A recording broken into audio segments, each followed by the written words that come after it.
అందాల పోటీలకు వచ్చిన అందగత్తెలకు తెలంగాణ గొప్పతనం చూసి పరిశాన్ అవుతున్నారట. ఫస్ట్ నాగార్జున సాగర్ కాడున్న బుద్ధవనం చూసి ఇంత మంచిగా కట్టింది ఎవరు, ఏ కాలంలో ఇది డెవలప్ అయిందని అడిగితే కేసీఆర్ అని చెప్పిండ్రట ఆఫీసర్లు. యాదాద్రి గుడి చూసిన అందమైన భామలు ఇంత మంచిగా ఇంత పెద్దగా కట్టిన నరసింహస్వామి గుడి ఎవల కాలంలో కట్టిండ్రు అని అడిగిండ్రట. అప్పుడు కూడా కేసీఆర్ అనే చెప్పిండ్రట. నిన్న మొన్న సచివాలయం కాడికి పోయిన ప్రపంచ సుందరి మనులు దాన్ని చూసి కళ్ళు తెరిచిండ్రట. ఇది ఏ ముఖ్యమంత్రి కట్టించిండు అని అడిగిండ్రట. దాన్ని కూడా కేసీఆరే కట్టించిండు అని చెప్పిండ్రట.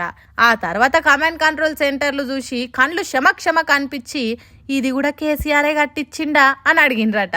అవునవును అని ఆఫీసర్లు అనే వరకు హూ ఈస్ కేసీఆర్ అని అడుగుడు మొదలు పెట్టిండ్రట దునియా అందగత్తెలు. కేసీఆర్ 10 ఏళ్లు ఈ రాష్ట్రాన్ని పాలించిన మొట్టమొదటి ముఖ్యమంత్రి. ఈ రాష్ట్రం వచ్చేతానికి పానాలకు దెగించి కొట్లాడిన ఉద్యమకారుడు. దేశంలో ఈ రాష్ట్రాన్ని మొదటి జాగల నిలిపిన గొప్ప పాలకుడు.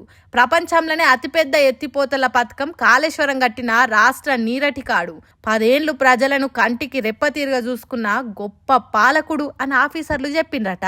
దానికి అందగత్తలు ఇండియాలో ఇంత అందంగా తక్కువ కాలంలో కట్టిన కట్టడాలు లేవు, మా దేశాలలో కూడా గిసోంటి ఆర్కిటెక్చర్ లేదు, చాలా బాగున్నాయి అని సెల్ఫీలు దిగి వాళ్ళ సోషల్ మీడియా అకౌంట్లలో పెట్టుకొని మురిసిపోయిండ్రట.